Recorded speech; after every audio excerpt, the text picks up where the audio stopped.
சிப்பி ஒரு சின்ன குருவி. ஆனா சாதாரண குருவில அவனுக்கு மந்திர் சிறகுகள் இருக்கு. ஒரு மரக்கிளையில உட்கார்ந்துட்டு அவன் மனசு சந்தோஷத்துல நிறைஞ்சிருந்தது. சிப்பி தன்னோட சிறகுகளை விரிச்சான். அவனுக்கு பறக்குது ரொம்ப பிடிக்கும். மேகங்களை தாண்டி மேலன்னு பறந்தான். அப்போ அவன் அசாதாரணமான ஒன்றை பார்த்தான். கீழே நிறைய வித்தியாசமான உலகங்கள் இருந்துச்சு. சிப்பிக்கு ஒரு யோசனை வந்துச்சு. இந்த அற்புதமான உலகங்களுக்கெல்லாம் போகணும்னு அவன் ஆசைப்பட்டான். பெரிய சாகசங்கள் செய்யணும்னு நினைச்சான். முதல் உலகத்தை நோக்கி சிப்பி பறந்து போனான்.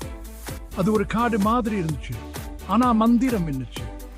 உற்சாகத்தோடு அவன் அந்த பக்கம் பறந்து போனான். ஒரு புது சாகசத்து தயாரா. அந்த காடு முழுக்க முணுமுணுப்பு சத்தம் கேட்டுச்சு. அங்க இருந்த மரங்கள் எல்லாம் ஒன்னு ரகசியம் பேசிக்கிட்டே இருந்துச்சு. சிப்பி ஒரு கிளையில வந்து உட்கார்ந்து ஆர்வமா தலையை ஆட்டினா. யாரு பேசுறாங்கன்னு தெரியாம சூப்பிட்டா. ஒரு அணில் மரத்துக்கு பின்னாடி எட்டி பார்த்துச்சு. நீ யாரு? நான் சிப்பி. உன் பேர் என்ன? நான் ஸ்கீக்கி. இது ரசிங்க பேசும் காடு. இது ஒரு மந்திர காடு. சிப்பி உற்சாகத்தில் சத்தமிட்டா. மந்திர காடியா? என்ன சொல்லு? ஸ்கீக்கி அவனை காட்டுக்குள்ள அழைச்சிட்டு போச்சு. ஒரு வெட்ட வெளியில வந்து நின்னாங்க. அங்க நிறைய மிருகங்கள் உட்கார்ந்து இருந்துச்சு. ஒரு புத்திசாலி ஆந்தை, ஒரு அழகான மான், வெட்கப்பட்ட ஒரு முயல் சூடு இருந்துச்சு. மிருகங்கள் எல்லாம் கவலையா இருந்துச்சு. அவங்களுக்கு ஒரு பிரச்சனை.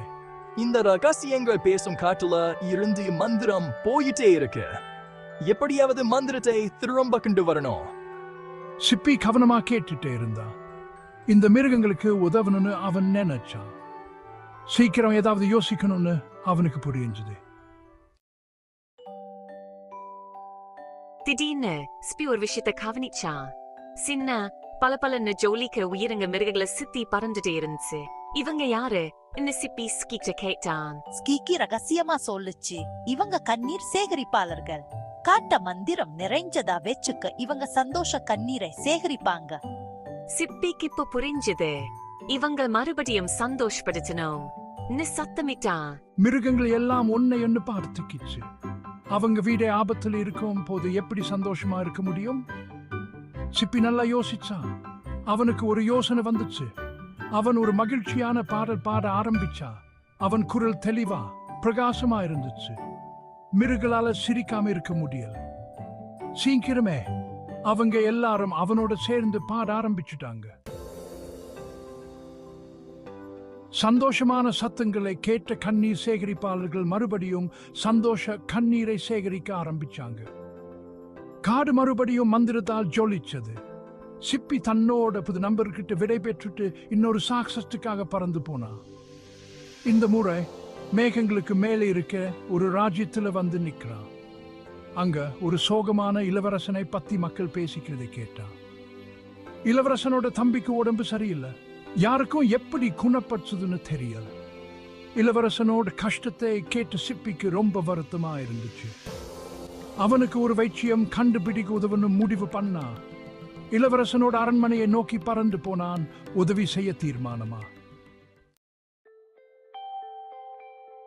ஜன்னல் ஓரமா இருந்த இளவரசன் தூரத்துல இருந்த ஒரு மலைய பார்த்துட்டு சோகமா இருந்தான்.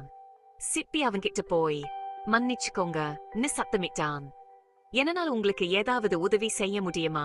பேசுற குருவிய பார்த்து இளவரன் ஆச்சரியப்பட்டான். அவன் சிப்பிக்கிட்ட அவனோட தம்பிய பத்தியும் அந்த மலைய பத்தியும் சொன்னான். அது நம்பிக்கை மலை. இளவரசன் பெருமூச்சு விட்டான். அந்த மலையில ஒரு மந்திர பூ இருக்கு. அது எந்த நோயையும் குணப்படுத்துமா. ஆனா அந்த மலையில ஏறுறது ரொம்ப ஆபத்து. சிப்பி சின்னதா இருந்தாலும் துணிச்சலா இருந்தான். அவன் முயற்சி செய்யணும்னு அவனுக்கு தெரிஞ்சது. நான் உங்களுக்கு அந்த பூவை கொண்டு வந்து தரேன் சத்தமிட்டான். குருவியோ துணிச்சலை பார்த்து இளவரசன் ஆச்சரியப்பட்டான். சிப்பி ஒரு உண்மையான நண்பர்னு அவனுக்கு புரிஞ்சது. அப்படி சிப்பி தன்னோட அடுத்த சாகசத்துக்காக கிளம்பினான். இளவரசனோட தம்பியை காப்பாத்த எதுக்கு தயாரா.